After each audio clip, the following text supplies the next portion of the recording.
A bustling metropolis at night. Neon lights, crowded streets, a city ruled by two warring clans, the Rajvanshis and the Rathores. Their feud is the stuff of legend, built on decades of bloodshed. They call it tradition, blood for blood, honor for honor. But honor died long ago. Now, all that's left is vengeance. This goes way back to the day Aarav Rajvanshi, heir to the Rajvanshi clan, decided to go for a stroll at night while passing through a dimly lit alleyway, where he suddenly sensed danger. Thugs emerge from the shadows. Aarav fights with all of his might, using his swift, precise, brutal martial arts skills to the fullest. He takes down three, but the fourth pulls out a hidden blade and slashes at Aarav's arm. Just as the thug moves in for the kill, a shadow strikes. Meera Rathore, daughter of the Rathore leader, appears with lightning-fast strikes, taking down the last thug. Aarav, breathing heavily, locks eyes with her. Aarav says, "That was impressive." Meera smirks, "You were getting sloppy." Then realization dawns. They recognize each other. Their expressions shift. Admiration turns to tension. Aarav, softly, "You're a Rathore." Meera replied with hesitance. "And you're Rajvanshi." A beat. The weight of their last names settles. Then, sirens blare in the distance. Meera, with quick thinking, says, "You should go." Aarav hesitates at first, then nods.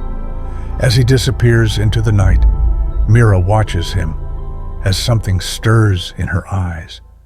That night was an unforgettable incident for both of them, which slowly sparked a chemistry between them.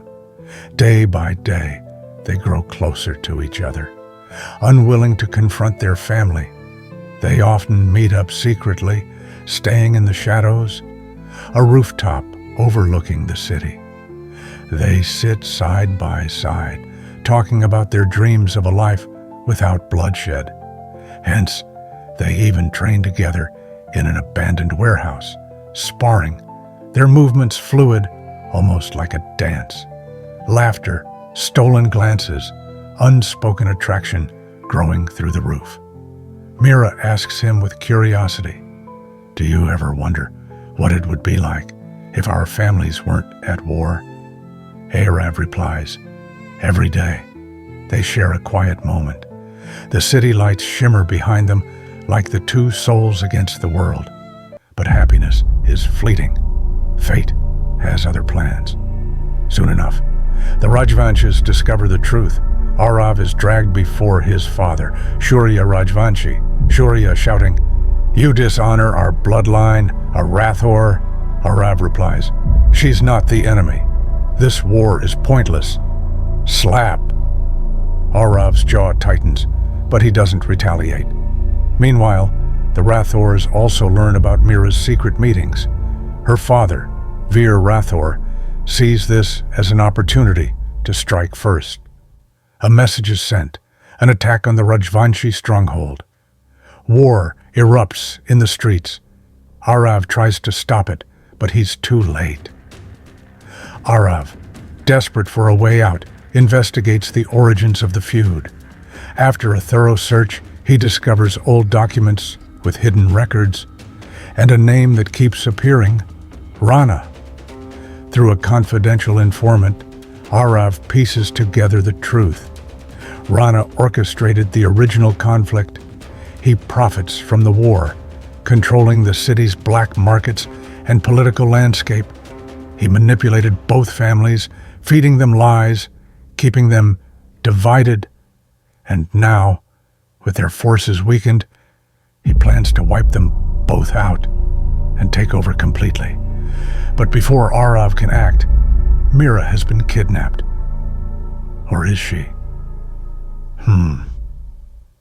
Aarav storms into Rathore territory, demanding Meera's release. Fear, Rathore. She's being used as a pawn to end this war. Aarav replied with anger, "You're being played. Rana is the real enemy." Veer confidently says, "Lies. He'll say anything to save her.